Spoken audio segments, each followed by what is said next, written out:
Mega family ఆనందంలో మునిగి తేలుతోంది. వరుణ్ తేజ్, లావణ్య త్రిపాఠి దంపతులు అమ్మానాన్నలుగా ప్రమోషన్ పొందారు. బుధవారం సెప్టెంబర్ 10 ఉదయం హైదరాబాద్లోని రెయిన్బో ఆస్పత్రిలో లావణ్య త్రిపాఠి పండంటి మగ బిడ్డకు జన్మనిచ్చింది. ఈ శుభవార్తను సోషల్ మీడియా ద్వారా షేర్ చేశాడు వరుణ్ తేజ్. దీంతో ఈ జంటకు సినీ ప్రముఖులు, అభిమానులు, నెటిజన్ల నుంచి అభినందనలు, శుభాకాంక్షలు వెల్లువెత్తుతున్నాయి. మరోవైపు ఈ విషయం తెలుసుకున్న చిరంజీవి కూడా, మన శంకరవరప్రసాద్ గారు సెట్స్ నుంచి నేరుగా ఆస్పత్రికి వెళ్లి వరుణ్, లావణ్యలకు శుభాకాంక్షలు తెలిపారు.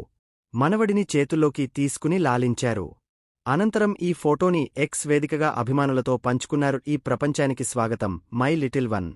కొణిదెల కుటుంబంలో పుట్టిన బేబీకి హృదయపూర్వక స్వాగతం. అలాగే తల్లిదండ్రులుగా ప్రమోట్ అయిన వరుణ్ తేజ్, లావణ్య త్రిపాఠిలకు నా హృదయపూర్వక శుభాకాంక్షలు. నాగబాబు, పద్మజలు తాత, నానమ్మలుగా పదోన్నతి పొందడం చాలా సంతోషంగా ఉంది. ఆ బిడ్డ అన్ని రకాల ఆనందం, మంచి ఆనందం, ఆరోగ్యం, సమృద్ధిగా ఆశీస్సులు ఉండాలని కోరుకుంటున్నాను.